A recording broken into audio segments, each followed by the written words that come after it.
Hello, everybody.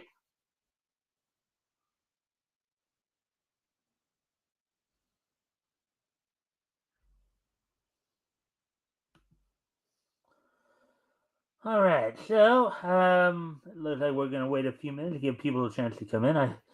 Happy Tuesday to everybody. Hopefully, everybody's been having a good week thus far. Um, let's see now. Let's see. Yeah, last night we covered a couple of things. We'll go over a couple articles, and now go a little bit more into detail. In a few minutes here, we're gonna give people a chance to come in and stuff like that. Anyways, while we're waiting, of course, for people to show up, I'm gonna go off camera here for a moment to take care of a couple of things, and then I'll be right back. Music on while you guys are gone.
Right, I'm back.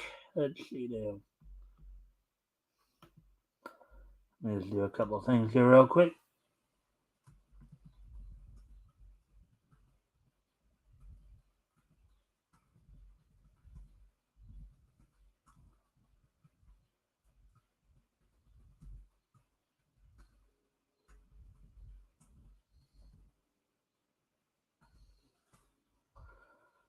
All right, so with that, let's see now.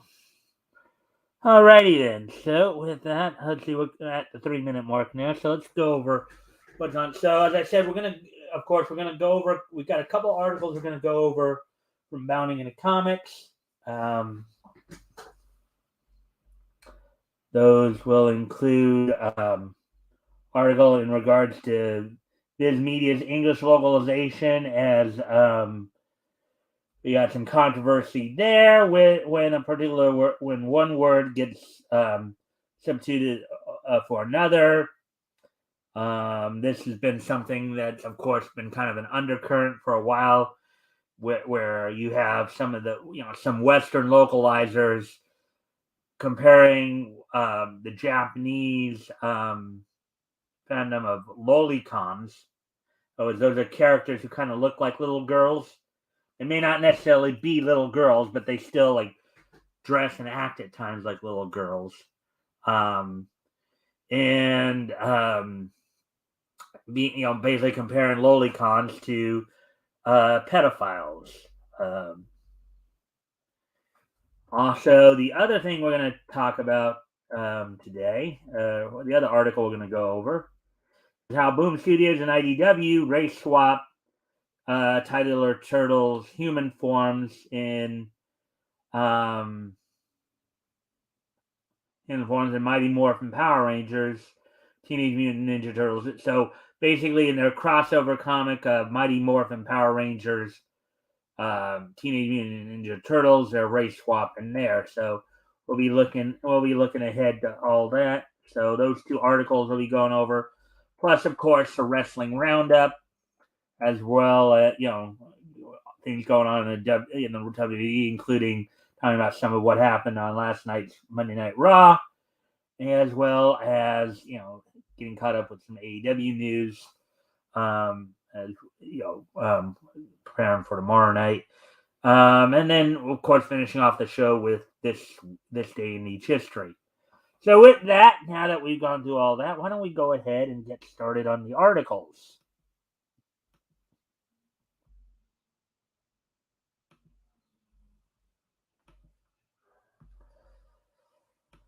Alrighty then. So here we go. Let's see now. First thing we're going to talk about here. Let's see. So here we go. Viz Media's English localization of, in smaller quotes, Mashley, Magic and Muscles, unsmaller quote, replaces the term quote unquote lolicon with quote unquote pedophile. Article by Nerdigans Inc. Published May 4th, which was last Thursday in the anime censorship manga section. Now, once again, and I did kind of give it a second ago, but I'll just reiterate the history here.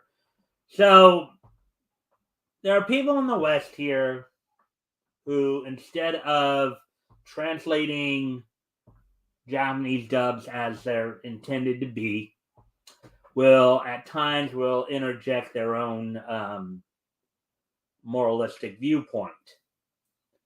There, as with many aspects of anime and Japanese culture, there are particular characters they call lolicons, or there are fans who are into certain characters, what are called lolis, and the fans of the lolis are called lolicons. Now, a loli character is a character who they look like they basically look like a little girl. They look like a little girl. An example of this is like Beatrice from Regarding Zero. That's one example I can think of. Some of the characters from trying to think. I can't think of the other name, but there's one where they actually look like dolls. And another one. You have characters that look like little girls. Doesn't necessarily mean they actually are little girls. Some of these characters, like some of the elven characters, RPG type characters, are at times hundreds of years old, but because they look like little girls, because they look like, in what some people would observe as looking like children, also the chibis and all that. Western localizers at times feel that people who are into those characters are quote unquote pedophiles, and that's not necessarily the case. But let's go a little deeper into this. I just want to give you guys a little bit more background, and I know there have been many commentators, including Hiro Hay, who have talked about this on several occasions. So here we go. In an age of English localizers inserting their own opinions into original their translations of Japanese media, one of the most common such habits has seen the term lolicon regularly replaced with the term pedophile. And the latest victim of such an unjust accusation of real-world criminal activity based on one's enjoyment of an art style is Magic and Muscles Vince Crown. Okay, so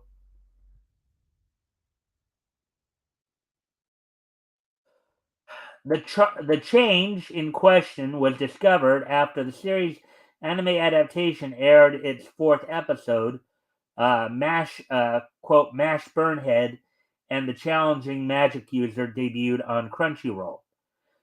Now, of course, we know Crunchyroll is one of the companies that's been pushing this idea, even though its predecessor Funimation had dubbed several slice of life animes without feeling the need to assert this. It's only been the last couple of years with the Me Too movement and everything that happened with Vic Mignogna that they decided to push this narrative more and really push it in with the localizers, both in manga and in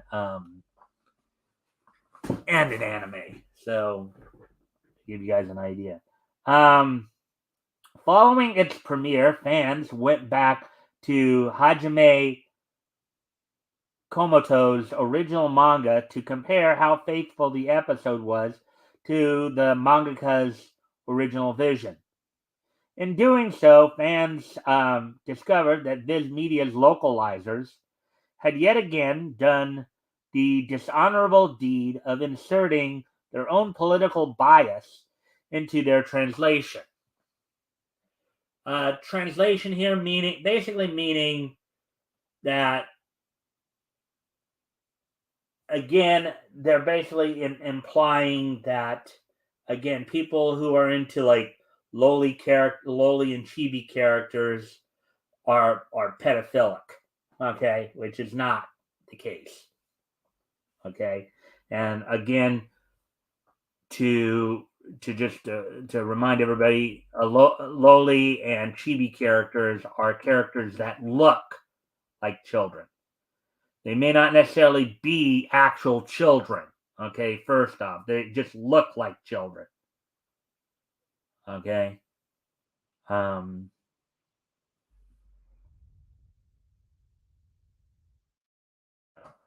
Anyways, the scene in question occurs in the middle of Mash Burnhead's clash with the aforementioned Lance Crown in Chapter 9, quote, Mash Burnhead and the Big Brother, unquote.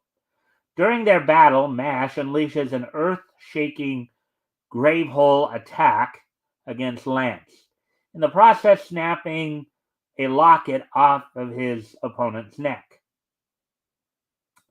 As it lands at Mash's feet, he opens it up to discover it contains an image of Lance's little sister Anna.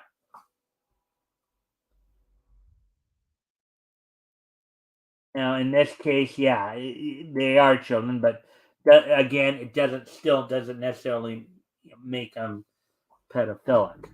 Per side-by-side comparisons of the original Japanese release and Viz Media's provided by fan translator Ayuntue, in Shueisha's version, Mash mistakenly responds to this discovery by accusing the two marked being of simply being a lolicon. Again, somebody who's into like a childlike character.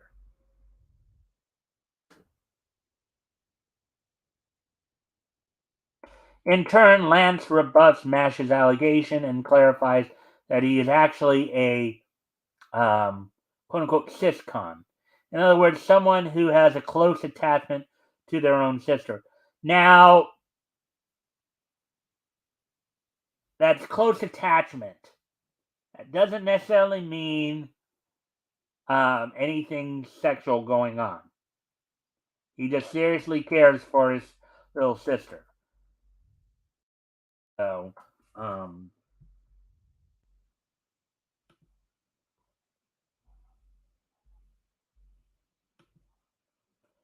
hello, hey Rick and JR. Hail Rick. Um, how was beautiful Saskatoon? It was good. Okay, so we're caught up there. And thank you guys for the likes and shares. If you haven't already, just as a reminder, if you guys can like and share the stream, see if we can get some more friendly people on, that'd be appreciated. Also, if anything here grabs your attention, feel free to comment and or ask questions, and I will try to answer the questions to the best of my ability. So let's see. JR says, sorry I couldn't buy you breakfast. Next time you're in Edmonton between 8 and 11 a.m., I'll get you breakfast. All right. Anyways, continuing on with the article here. However, in Viz Media's localization, MASH instead calls Lance an outright quote-unquote pedo.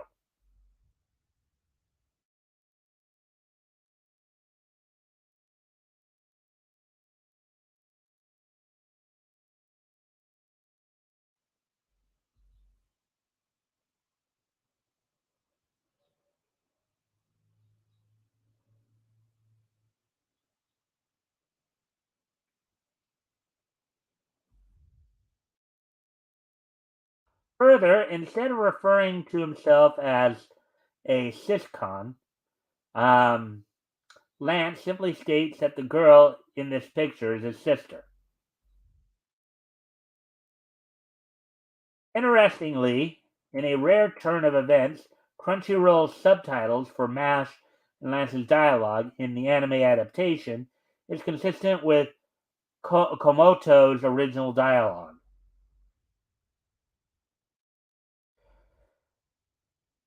As of this writing, Hajime Komoto, Shueisha, nor Viz Media have commented on the mistranslation. I kind of would wonder how Komoto there would respond to it, just because, you know, for that matter, I would wonder how many of the mangakas over in Japan feel about Western localizers calling them pedophiles because they have loli and chibi characters in their works. You know, um, so that's the Rick saying laugh out no problem, and then how busy was the convention? All right, so they're carrying on. But anyways, as I was saying, of course, but my thing is here is as I said, I just kind of wonder how he might feel about somebody basically calling him, for that matter, any mangaka, any manga creator, being compared to being a map or a pedophile just simply because they have loli and chibi characters, you know. So it seemed not super busy, but steady stream of people. All right, so that's from the convention. Anyways, getting ready to move on to the next one. So this one didn't go as long as I thought it would. Huh. But that has been an issue with localizers both in manga and anime, where they do have a tendency to insert their own moralistic point of view on things that really they shouldn't. Their own moralistic political bias. So, anyways, getting ready to move on to the next story here.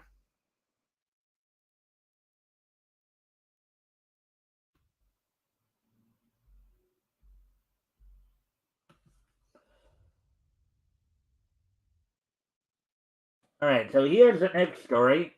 This one's more related to comic books, of course. Let's see now.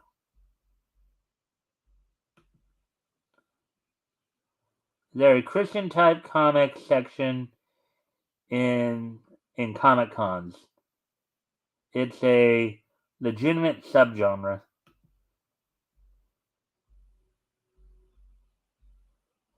All right. So, anyways, getting ready to move on to the next. Boom Studios and IDW race swap titular turtles, human forms, and Mighty Morphin Power Rangers, Teenage Mutant Ninja Turtles 2. So this is a book being published by Boom Studios and IDW, where it's a crossover publication between the Mighty Morphin Power Rangers franchise from Boom Studios and Teenage Mutant Ninja Turtles from IDW. Article by Spencer McCauley, published last May the 5th in the comic book section. So, in the latest example of Western entertainment's favorite way to score social media points, while avoiding having to put any real effort into creating new characters, Boom Studios and IDWs have closed out their latest Mighty Morphin Power Rangers Teenage Mutant Ninja Turtles crossover with the revelation that the four green skinned brothers' human identities um, have been race swapped.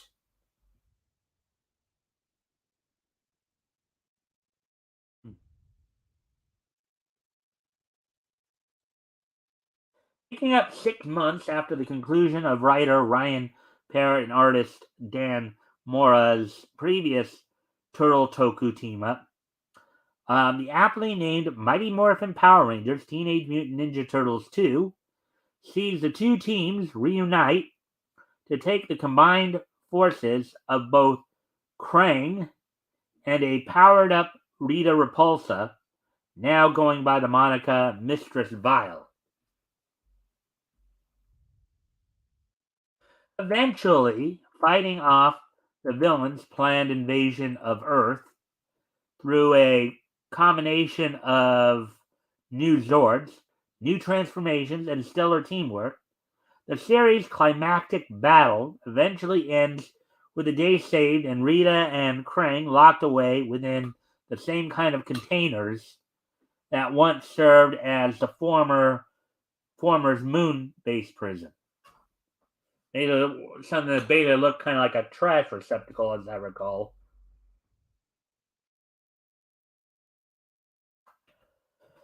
As Angel Grove begins to pick up the pieces and rebuild in the aftermath of this latest attack, the two teams take a much needed respite at Ernie's Juice Bar.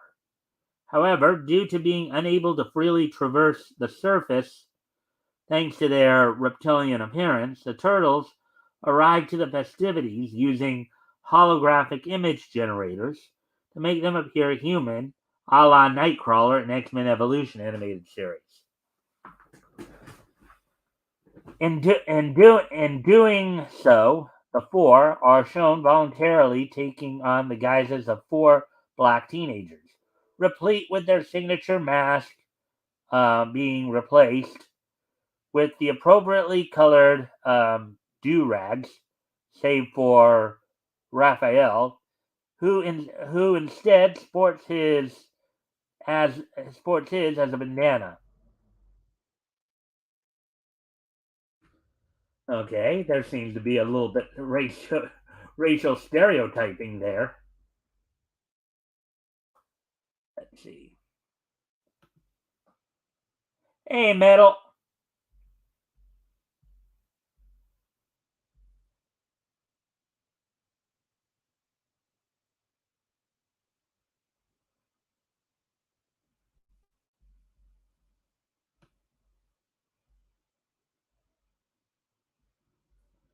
Wow, you guys really went. Huh. Let's see.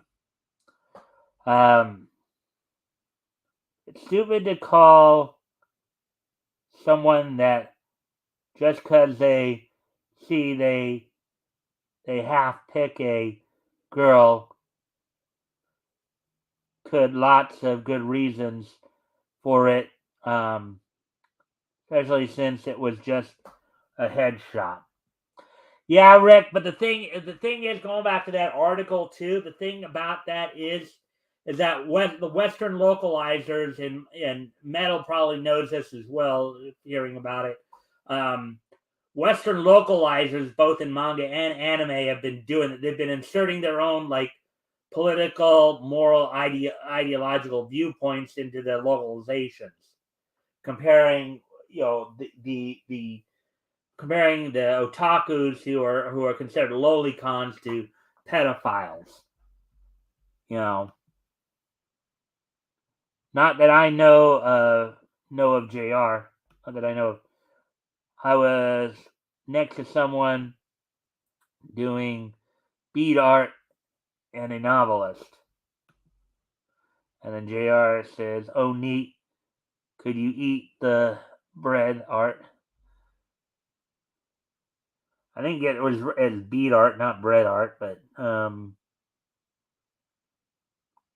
yeah, bead art. Bead.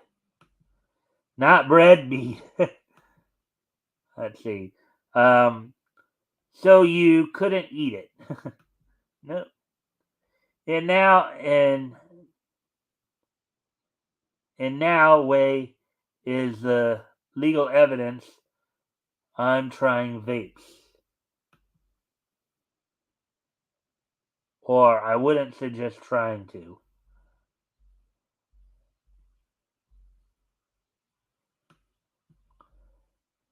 And then Metal's here. Hey, Metal. Hey, guys. Thanks for popping in. I appreciate the likes and the shares. Anyways, as we continue on this article here.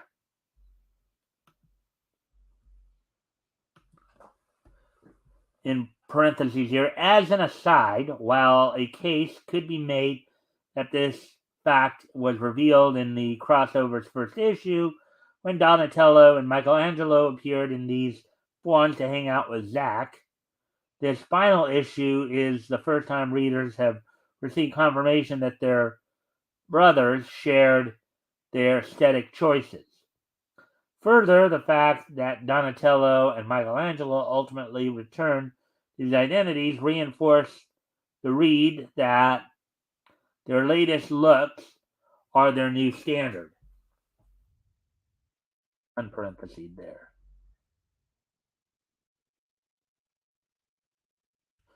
But hilariously enough, despite the design choice ostensibly being made in the name of progressivism, in doing so, both Parrott and Mora have further revealed both how the media is ready and willing to throw any other demographic, and particularly Asians, under the bus in favor of black "quote unquote" representation. Mm-hmm. Because it would, if they were going to use, actually, since they are ninjas and since that is based on a Japanese culture, you would think that if they were going to, use holographic images to they used holographic imagery to disguise themselves, it would probably be more appropriate or make more sense to do it as Asians since they're ninjas.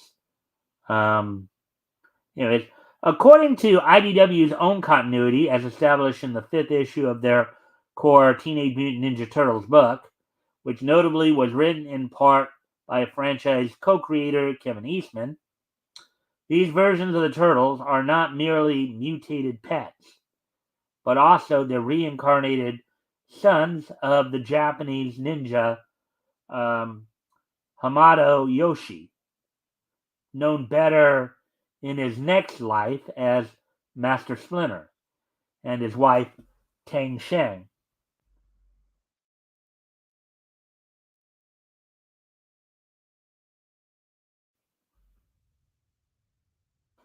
Raised as warriors by their father, the family would eventually be wiped out at the hands of Shredder.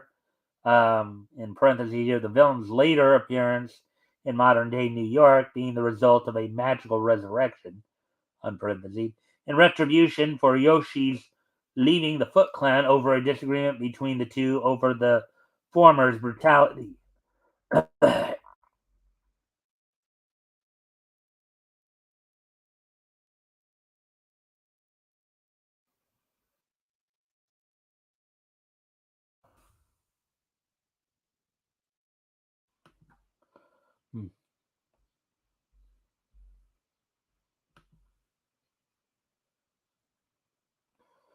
Their names are Italian.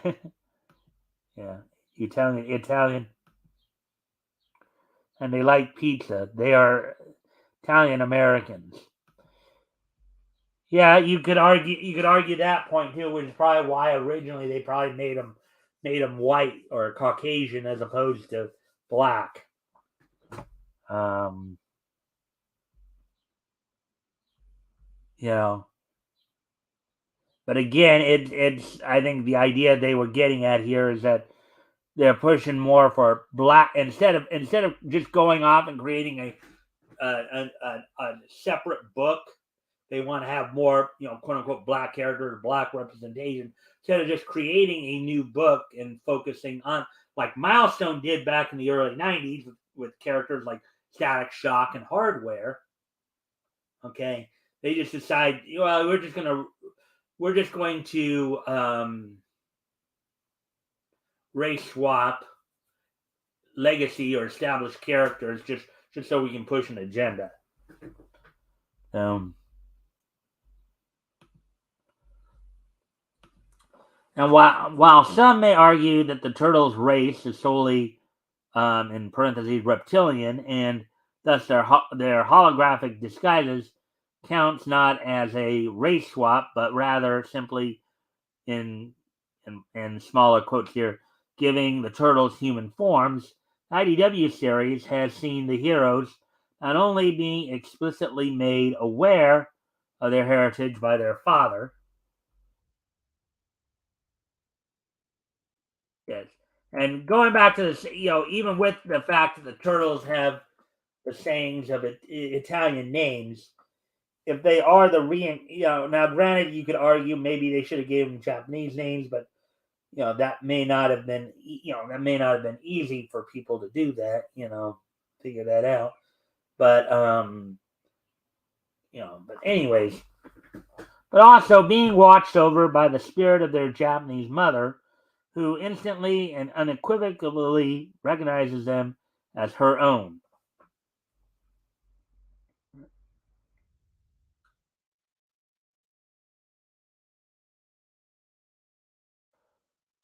All 5 issues of Mighty Morphin Power Rangers Teenage Mutant Ninja Turtles 2 are now in floppy format, while a collected trade is currently set to hit shelves on September 19th. So there you go with that one. Anyways, let's see now.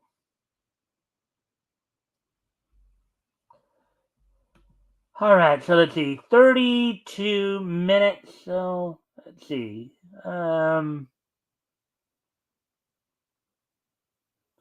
Maybe I'll try this. Maybe I'll try to see if there's another article somewhere we can go over here. I think if we can find a short one, or might be able to get one more in here. Give me a sec here.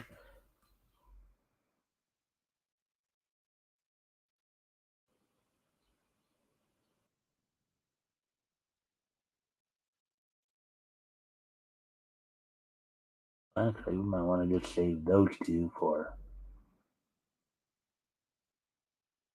RJ really went to town.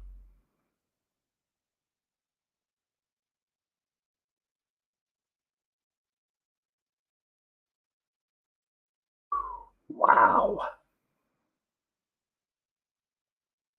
I'll probably do those tomorrow then.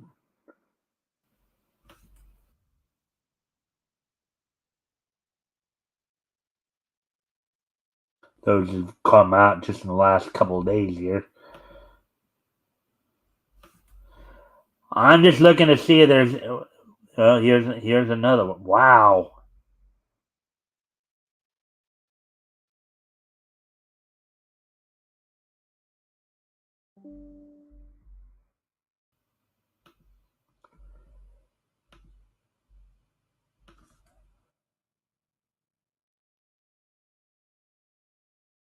I may seriously have to.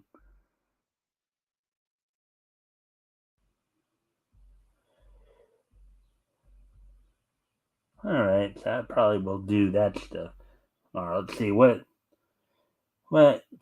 time is it now? The 34 minutes. Let me try one more thing here before we.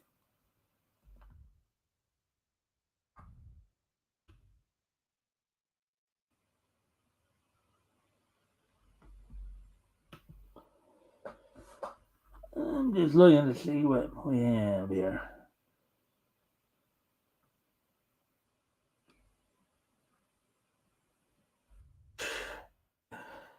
Yeah, there are some.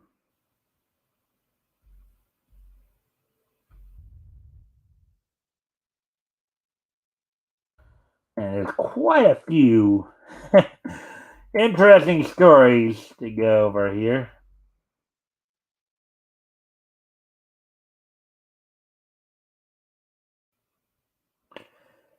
I guess maybe we'll do this one here.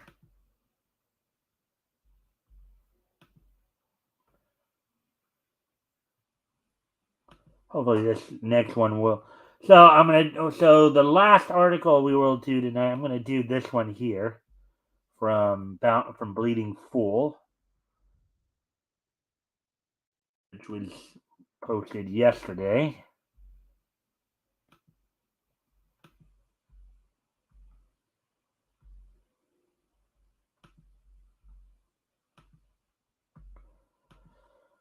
All right, so this will be the last one we'll do today here.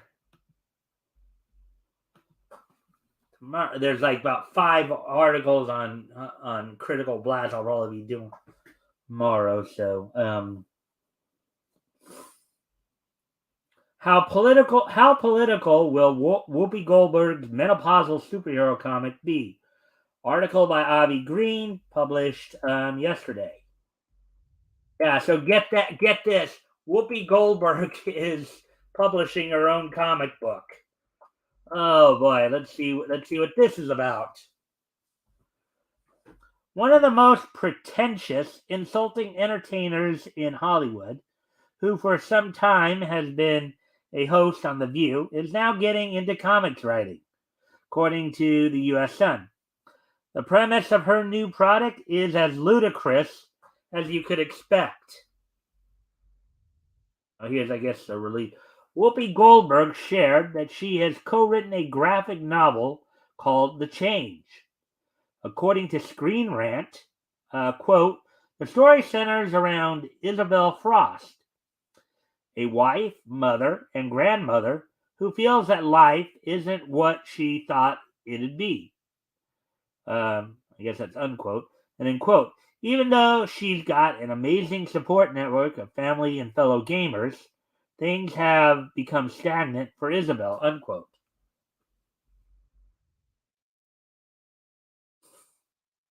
It sounds like the comic will include important topics with the description continuing. Quote, but as her body adjusts to menopause, okay, Isabel finds herself developing powerful abilities. Oh God, who wants to read a comic book about menopause? Raise your hand if you want to read a comic book about menopause. Oh boy, of all the things you could write about in a comic book. Ay, ay, ay, ay, ay, ay, ay. Let's see. Quote, with the assistance of her best friend and her comic book loving grandson, Isabel decides to embrace the new direction of her life and become the change. Oh boy. Okay.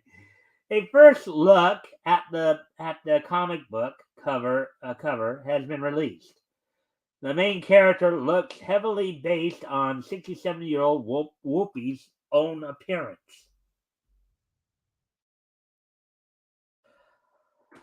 This sounds like little more than a vanity project.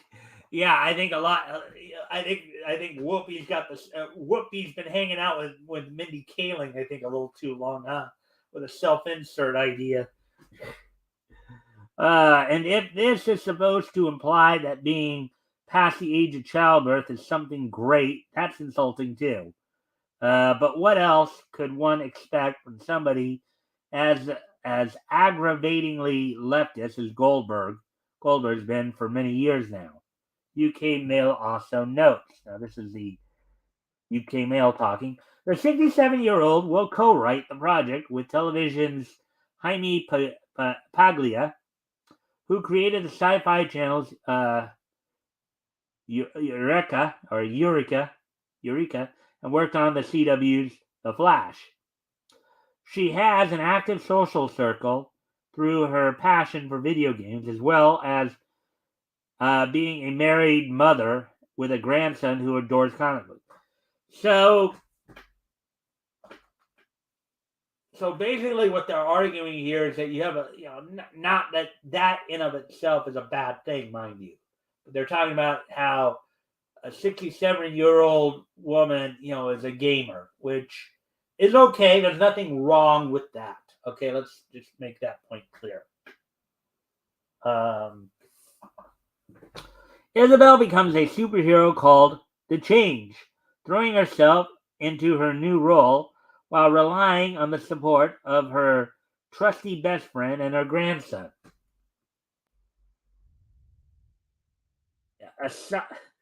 Aside from the idea of menopause giving you superpowers and all that,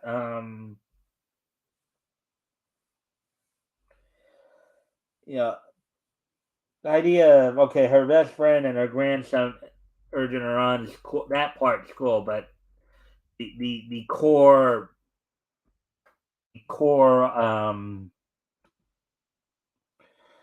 let's see.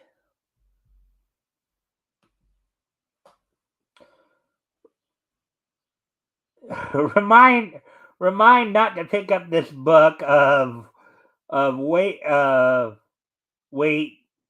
don't think you will have remind not to pick up this book, or wait, don't think you will have to. I like as an actress, not as a commentator on society. Yeah, I mean, Whoopi played some pretty cool roles. Guinan was pretty cool, but her whole very, very leftist, liberal, basically borderline Marxist, if not Marxist viewpoints, really turn off a lot of people,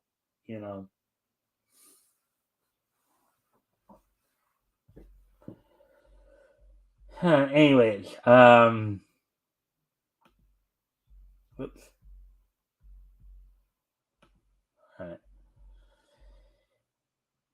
Even the title is pretty dull, and her partnering with somebody who worked at WB, which has become very woke themselves, ought to be telling something. The Flash TV series may not have been as far left as the Supergirl TV show sadly became, but considering what kind of people produce both, that's why it's dismaying. And then there's Goldberg's own grave PR errors to consider. Whoopi's comic book debut opens against the backdrop of a scandalous phase of her career owing to her crackpot remarks on the Holocaust.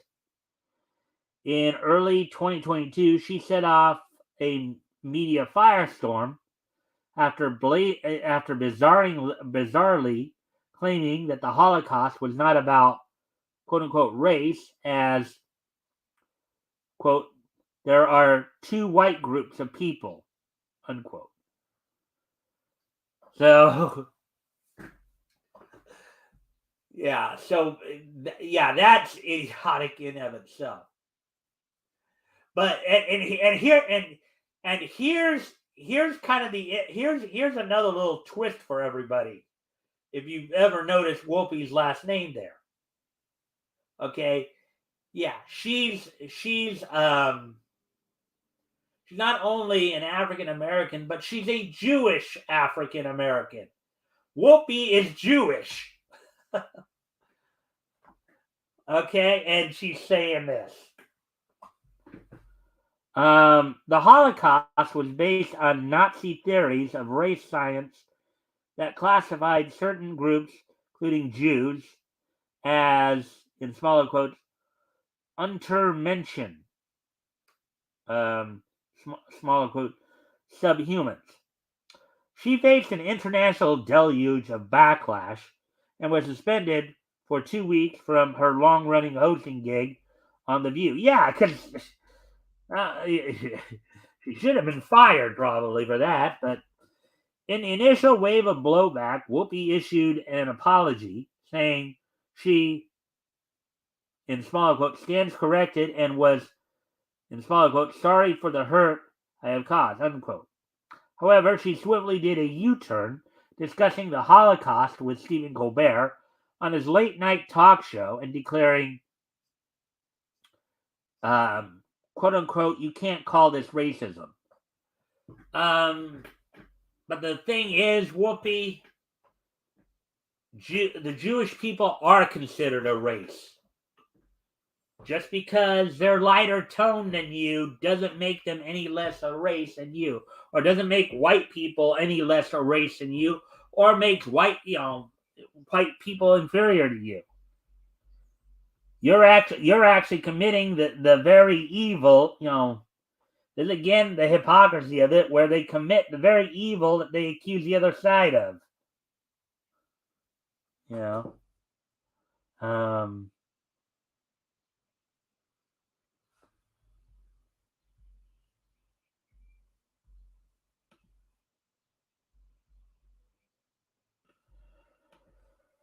Whoopi provoked a fresh round of backlash in December when she told the Times of London that the Holocaust, in smaller quotes, wasn't originally about race, as the first victims were, in smaller quotes, people they considered to be mentally defective. She further remarked that, in smaller quotes, you could not tell a Jew on a street, you could find me, you couldn't find them. That was the point I was making. Kind of a very stupid point, again,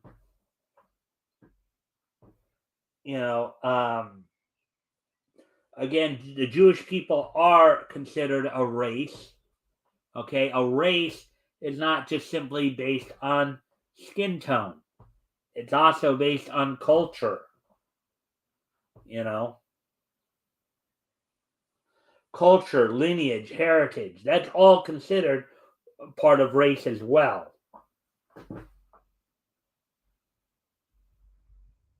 Confronted with another surge of controversy, Whoopi maintained, quote, it was never my intention to appear as if I was doubling down on hopeful comment. Well, that's exactly what you did there, lady. That was exactly what you did.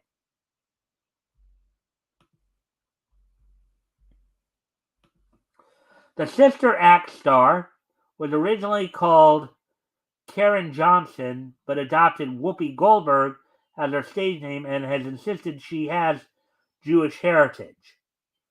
Yeah, and that's something I also just talked about. Meanwhile, historian Henry Louis Gates Jr., who has hosted such ancestry-themed TV shows as African American Lives and Finding Your Roots, dug into Whoopi's family history and was unable to find any Jewish relations. Okay, so Whoopi has at least claimed for years that she's Jewish. But apparently somebody did actually look into it a little deeper, and she may not be. But wow, so North American Indians aren't the only ones whose heritage has been insulted by race fakers. More recently, quote-unquote conservative New York politician George Santos was discovered to have lied about being of a Jewish background too. Why now that I think of it, I once knew a far-left ideologue from Seattle, Washington, over 2 decades ago, who claimed he was, quote-unquote, raised a Jew. But even that ambiguous statement turned out to be phony. I even once knew another far-leftist woman from Oklahoma claiming to be Japanese, but she too turned out to be a faker, who was far more Caucasian. Goldberg's insults to the intellect even include apologia for Roman Polanski and also Bill Cosby, according to Rosie O'Donnell. Goldberg and one of the View, according to Rosie O'Donnell, Goldberg and one of the few producers didn't want to discuss the Cosby issue at all, in parentheses. As the news notes, Goldberg made quite a few flip-flops along the way as well, and now she wants everyone to embrace a new comic she's co-writing. Sorry, but anybody who can't take proper responsibility for acting as reprehensibly as she isn't making a good case why to buy her new comic. One that could very easily build on bad liberal political ideologies. Yeah, I just think of the whole idea of a menopausal superhero just isn't going to take with most comic book fans. Uh, I just personally believe that the idea of a menopausal superhero is not going to take with most comic book fans, as I said there. If Goldberg's comic flops, it'll be quite fine. She's done nothing to prove her resume's worthwhile, and is only doing a disfavor to geriatrics with her new item. Yeah, I don't see a lot of comic book fans. First off, in the idea, as Chris Braley would ask, who is this comic for? It's most likely for people who actually don't read comics. Seems like, they said geriatric, basically older people. And I don't really think, not to say that there aren't,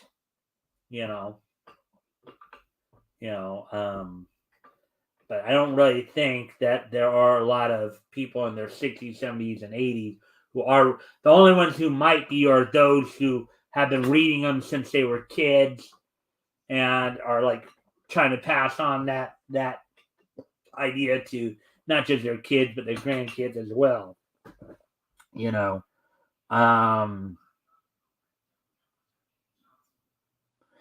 the item and the idea of her protagonist is a video game player doesn't impress me either, because too many people have been selling out to video games at the expense of literature for many years already. All right, so there we go. So we are coming up on this comic is for Whoopi and just her. Yeah, I doubt it. Yeah, Rick, I have to say that I don't know if she's been been hanging out with Mindy Kaling or what have you. But Mindy. For those of you who don't remember, Mindy Kaling is the one who was involved with the Velma series.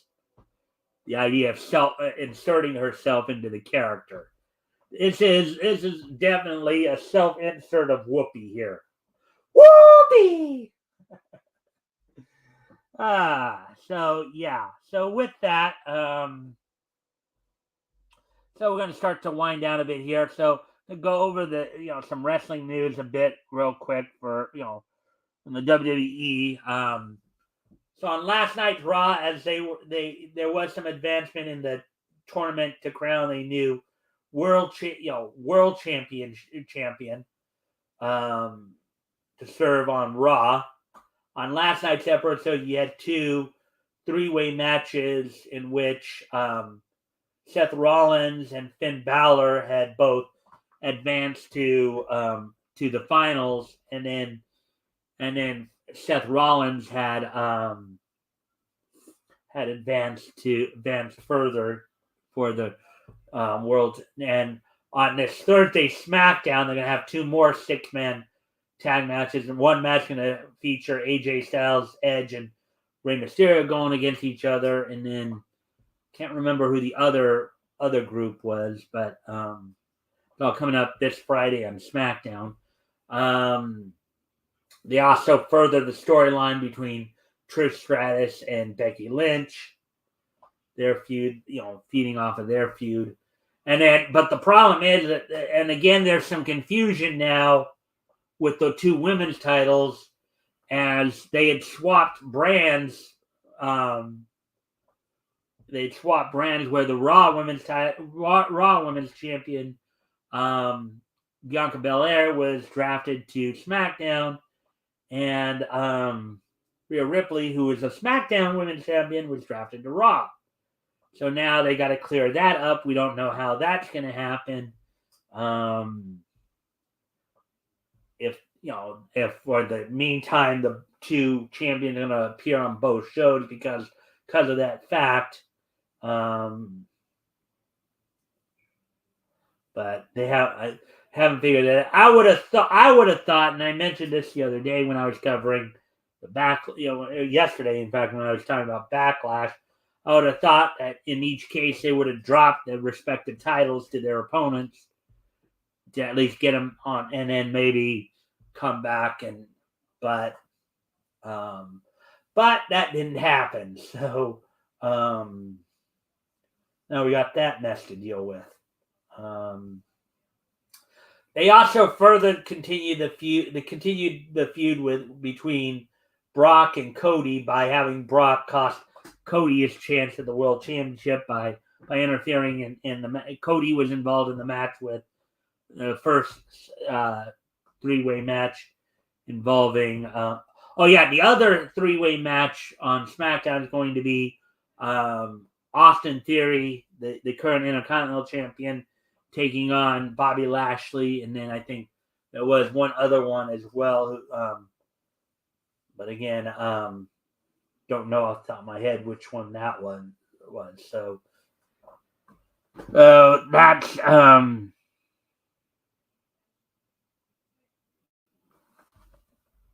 so Rick, let's see what you got to say here, Rick. Remember all, I am starting up my streaming at 10. Yeah, Rick, feel free to share your link. Guys, if you want, go to Rick's stream afterwards and hang out there as well. Thank you for coming by, Rick, and saying hi and stuff. I'll be finishing up here in a few minutes here. Maybe I'll drop in and stuff like that. But anyways, now tomorrow night's Dynamite has, again, in the main event being Kenny Omega taking on Jon Moxley in a steel cage as they're continuing to heat up the feud between the Blackpool Combat Club and the Elite. Also, I do know there's a couple of title matches going on tomorrow night as well. Let's see. Tomorrow night's Dynamite being held at the Little Caesars Arena in Detroit, Michigan. Orange Cassidy defends the AEW national title against Daniel Garcia. House of Black will be defending the World Trios titles against Bandito and Best Friends of Trent Beretta and Chuck Taylor. In a no-holds-barred match, Anna J.A.S., representing the Jericho Appreciation Society, will be taking on Julia Hart as that feud is heating up from Julia Hart spraying mist into Anna Jay's eyes. And then you have Claudio Castagnoli, the current ROH World Heavyweight Champion, taking on one half of the Ring of Honor World Tag Team Champions, Ray Phoenix of the Lucha Brothers, in a double Jeopardy match.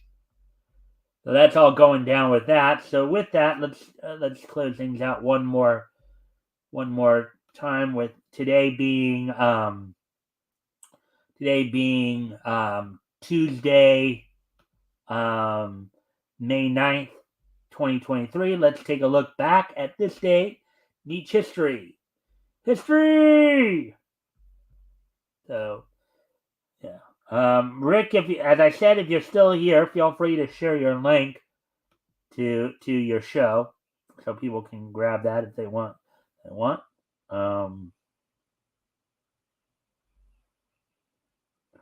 Anyways, without any further ado, let's take a look back at this day in each history. First off, we're going to head back 90 years ago today. As on this date, 90 years ago today, from Charles Mintz Productions, the theatrical short The Match Kid premieres in theaters on this date 90 years ago, back in 1933. It was directed by Dick Humer, I believe.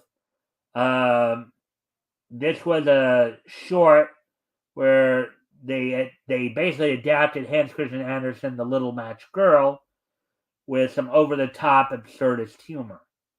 And it was...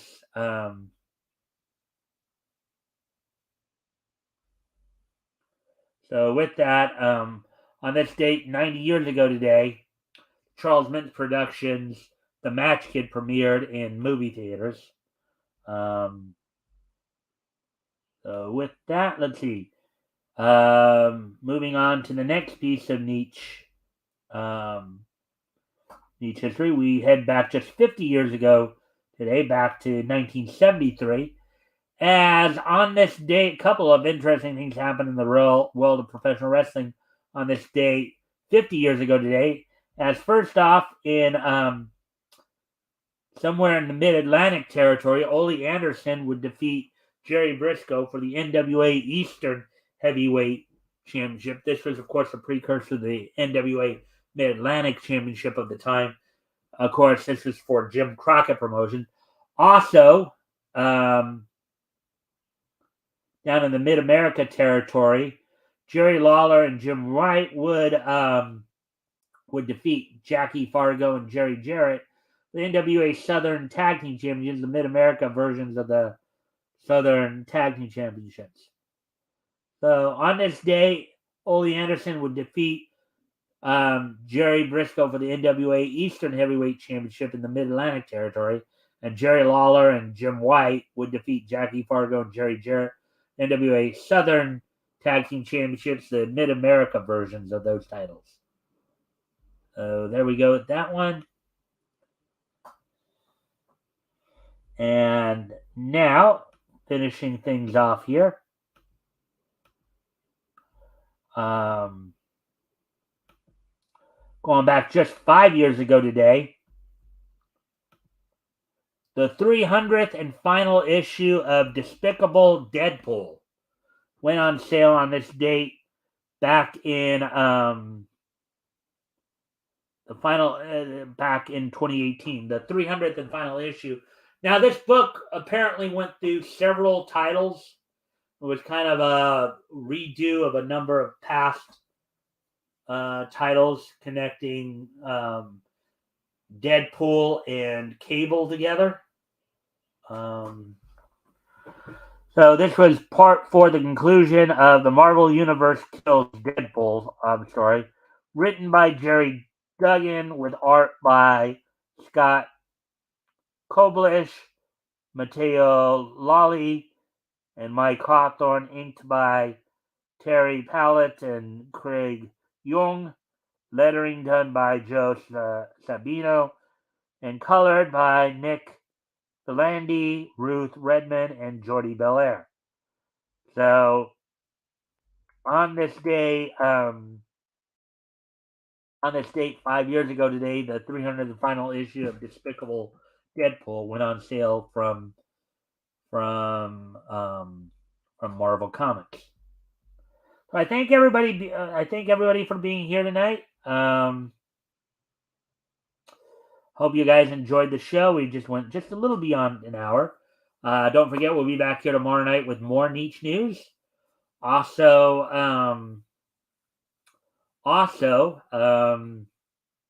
don't forget, this Friday we'll be doing our weekly historical comic retrospective, where we will be looking at comics that went on sale in October 1939. This week I'll have Metal joining me for that, as we'll be looking over comics that went on sale from Centaur publication.